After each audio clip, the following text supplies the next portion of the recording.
Button खोली हाँ ना राजा जी। धीरे धीरे बोली हाँ ना राजा जी।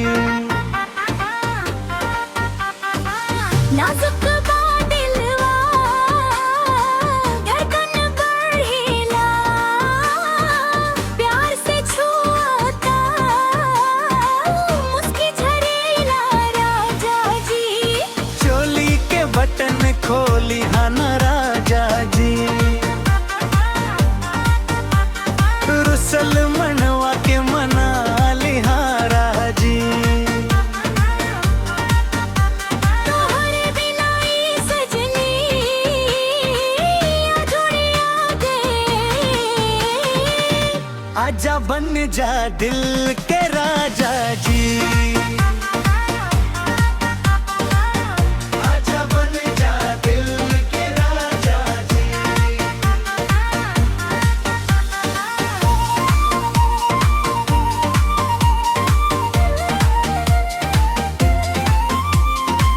तोरे अखियां में काजर के जादू, देखते देखते खो गइल बेकाबू। चूड़ी खन के पायलिया बोले, तोरे संग लागे हर सपना पूरा होले।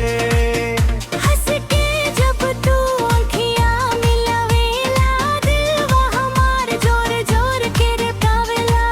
सांस में बसल तोहर खुशबू, प्यार के मौसम बन जाला शुरू। मुखड़ा मुखड़ा मुखड़ा चोली के बटन खोली हाँ ना राजा जी। धीरे धीरे बोली हाँ ना राजा जी। नाजुक दिलवा धड़कन बढ़ेला, प्यार से छुआत मुस्की झरेला राजा जी।